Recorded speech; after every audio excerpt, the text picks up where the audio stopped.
सत्ता स्वार्थ के लिए हम देश का विभाजन करवा दें? इससे निम्न स्तरीय हरकत दूसरी हो नहीं सकती। और 1947 में यही हुआ था इस देश के साथ। महोदय, मैं फिर इस सदन में रखना चाहता हूं और अपने विपक्ष के मित्रों को भी, जो जाति जाति की रट लगाते हैं ना, इनको भी मैं बताना चाहता हूं, आजादी की लड़ाई में 2 दलित नेता इस देश के अंदर थे। एक बाबा साहब डॉक्टर भीमराव अंबेडकर और दूसरा श्री जोगेंद्र नाथ मंडल। ये 2 नेता थे, नेता प्रतिपक्ष में। आप चाहूंगा नोट करें और इसको, इन दोनों की कथा को सुने, क्योंकि उम्र के साथ आपको प्रवचन सुनने का अभ्यास हो रहा है। मुझे बहुत अच्छा लगा है और एक अच्छी शुरुआत है। प्रवचन सुनता भी ठीक से हूं।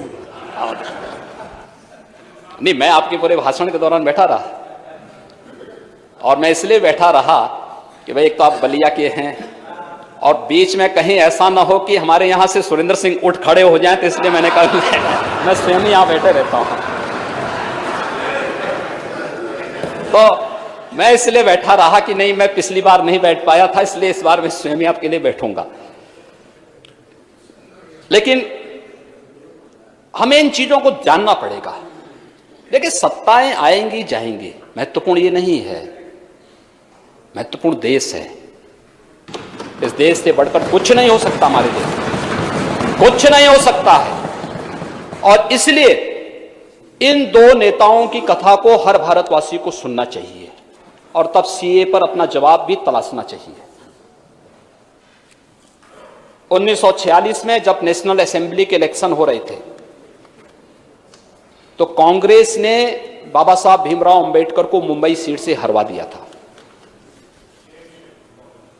बाबा साहब भीमराव अंबेडकर हारे, तब बाबा साहब भीमराव अंबेडकर को कोलकाता से अपनी सीट छोड़ने वाले कोई नेता थे 1946 में, तो वह थे जोगेंद्र नाथ मंडल। 1940 के दशक में देश के अंदर दलितों, वंचितों और केवल देश ही नहीं, दुनिया की ये आवाज बने थे दोनों नेता। लेकिन 1946 में एक तरफ बाबा साहब भीमराव अंबेडकर को प्रलोभन दिए जा रहे थे।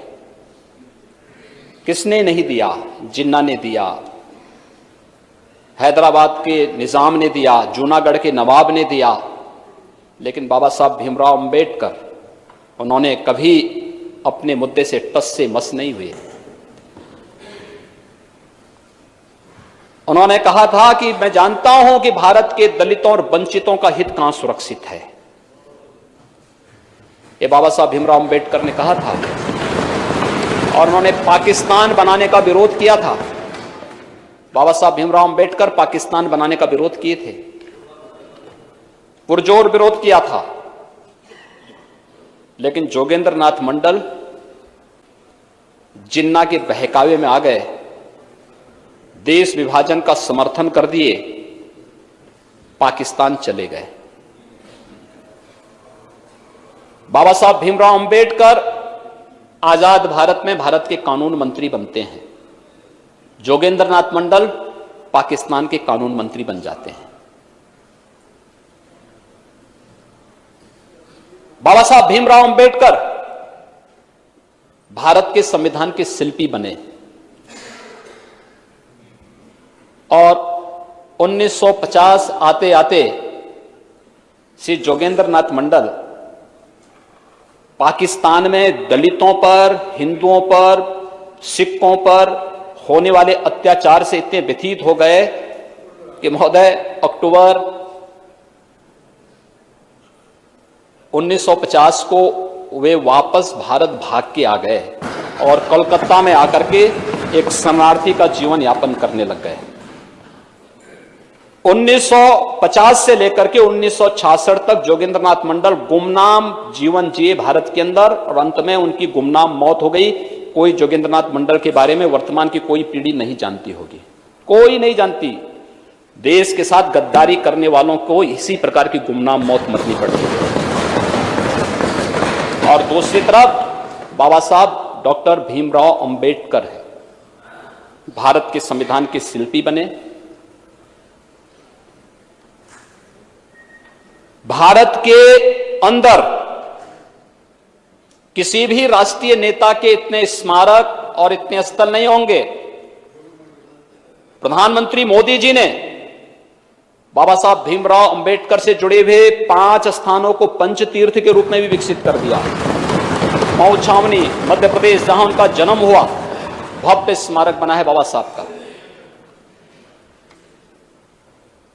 इंग्लैंड में रहकर के, जिस भवन में रहकर के उन्होंने उच्च शिक्षा अर्जित की, भारत सरकार और महाराष्ट्र की भारतीय जनता पार्टी की तत्कालीन सरकार ने उस भवन को खरीदा। अनुसूचित जाति जनजाति के बच्चों को वहां जाने की व्यवस्था, स्कॉलरशिप की व्यवस्था, कॉर्पस फंड बना करके उनके लिए वहां पर व्यवस्था की और वहां पर बाबा साहब भीमराव अंबेडकर का स्मारक इंग्लैंड में बनवाया। दिल्ली में जिस भवन में रहकर के उन्होंने सार्वजनिक जीवन अपना जिया, वहां पर एक इंटरनेशनल अंबेडकर स्मारक, वहां पर भी भव्य स्मारक बना है। कभी जाकर के देखें लोग, इनकी आंखें चौधिया जाएंगी। नागपुर में उनकी दीक्षा भूमि, भव्य स्मारक, और उनका चैत्य भूमि मुंबई में भव्य स्मारक विकसित हो रहा है। यह है सम्मान। और यही नहीं, स्वतंत्र भारत ने उन्हें भारत रत्न की उपाधि से सम्मानित करके भारत रत्न। यह है दो लोगों की कथा। एक राष्ट्रपुत्र बनकर के भारत रत्न बना और एक ने देश के साथ गद्दारी की, गुमनाम मौत मरा। अब तय कर लें कौन क्या करना चाहता है। सत्ता स्वार्थ के लिए हम देश का विभाजन करवा दें, इससे निम्न स्तरीय हरकत दूसरी हो नहीं सकती। और 1947 में यही हुआ था इस देश के साथ। महोदय, मैं फिर इस सदन में रखना चाहता हूं और अपने विपक्ष के मित्रों को भी, जो जाति जाति की रट लगाते हैं ना, इनको भी मैं बताना चाहता हूं। आजादी की लड़ाई में 2 दलित नेता इस देश के अंदर थे। एक बाबा साहब डॉक्टर भीमराव अंबेडकर और दूसरा श्री जोगेंद्र नाथ मंडल। ये 2 नेता थे, नेता प्रतिपक्ष में। आप चाहूंगा नोट करें और इसको, इन दोनों की कथा को सुने, क्योंकि उम्र के साथ आपको प्रवचन सुनने का अभ्यास हो रहा है। मुझे बहुत अच्छा लगा है और एक अच्छी शुरुआत है। प्रवचन सुनता भी ठीक से हूं।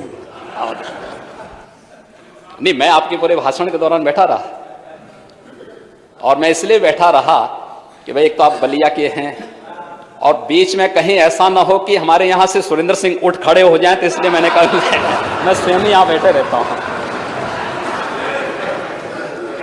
तो मैं इसलिए बैठा रहा कि नहीं, मैं पिछली बार नहीं बैठ पाया था, इसलिए इस बार मैं स्वयं ही आपके लिए बैठूंगा। लेकिन हमें इन चीजों को जानना पड़ेगा। देखिए, सत्ताएं आएंगी जाएंगी, महत्वपूर्ण ये नहीं है। महत्वपूर्ण देश है। इस देश से बढ़कर कुछ नहीं हो सकता हमारे लिए, कुछ नहीं हो सकता है। और इसलिए इन 2 नेताओं की कथा को हर भारतवासी को सुनना चाहिए और तब सीए पर अपना जवाब भी तलाशना चाहिए। 1946 में जब नेशनल असेंबली के इलेक्शन हो रहे थे, तो कांग्रेस ने बाबा साहब भीमराव अंबेडकर को मुंबई सीट से हरवा दिया था। बाबा साहब भीमराव अंबेडकर हारे, तब बाबा साहब भीमराव अंबेडकर को कोलकाता से अपनी सीट छोड़ने वाले कोई नेता थे 1946 में, तो वह थे जोगेंद्र नाथ मंडल। 1940 के दशक में देश के अंदर दलितों, वंचितों और केवल देश ही नहीं, दुनिया की ये आवाज बने थे दोनों नेता। लेकिन 1946 में एक तरफ बाबा साहब भीमराव अंबेडकर को प्रलोभन दिए जा रहे थे। किसने नहीं दिया? जिन्ना ने दिया, हैदराबाद के निजाम ने दिया, जूनागढ़ के नवाब ने दिया। लेकिन बाबा साहब भीमराव अंबेडकर, उन्होंने कभी अपने मुद्दे से टस से मस नहीं हुए। उन्होंने कहा था कि मैं जानता हूं कि भारत के दलितों और वंचितों का हित कहां सुरक्षित है। ये बाबा साहब भीमराव अंबेडकर ने कहा था और उन्होंने पाकिस्तान बनाने का विरोध किया था। बाबा साहब भीमराव अंबेडकर पाकिस्तान बनाने का विरोध किए थे, पुरजोर विरोध किया था। लेकिन जोगेंद्र नाथ मंडल जिन्ना के बहकावे में आ गए, देश विभाजन का समर्थन कर दिए, पाकिस्तान चले गए। बाबा साहब भीमराव अंबेडकर आजाद भारत में भारत के कानून मंत्री बनते हैं। जोगेंद्र नाथ मंडल पाकिस्तान के कानून मंत्री बन जाते हैं। बाबा साहब भीमराव अंबेडकर भारत के संविधान के शिल्पी बने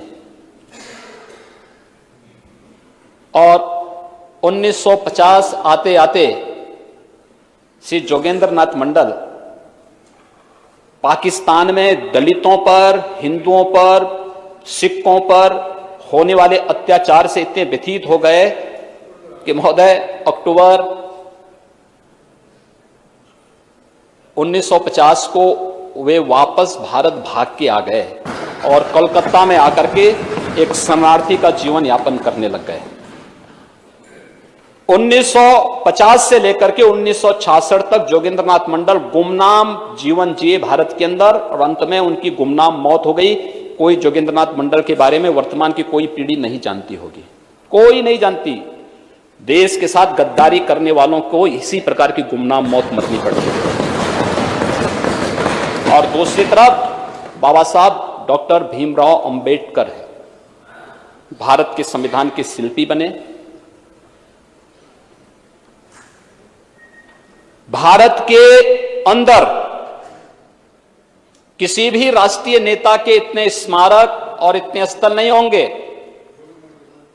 प्रधानमंत्री मोदी जी ने बाबा साहब भीमराव अंबेडकर से जुड़े हुए 5 स्थानों को पंच तीर्थ के रूप में भी विकसित कर दिया। मऊ छावनी मध्य प्रदेश, जहां उनका जन्म हुआ, भव्य स्मारक बना है बाबा साहब का।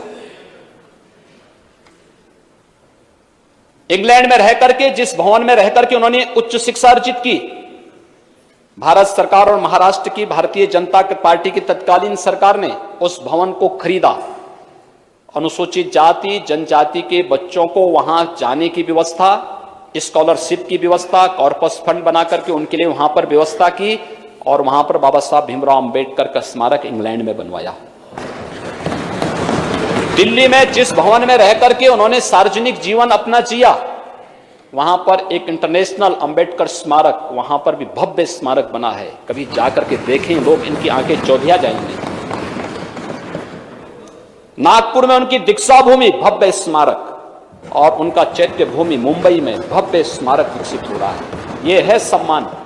और यही नहीं, स्वतंत्र भारत ने उन्हें भारत रत्न की उपाधि से सम्मानित करके भारत रत्न की। यह है दो लोगों की कथा। एक राष्ट्रपुत्र बनकर के भारत रत्न बना और एक ने देश के साथ गद्दारी की, गुमनाम मौत मरा। अब तय कर लें कौन क्या करना चाहता है।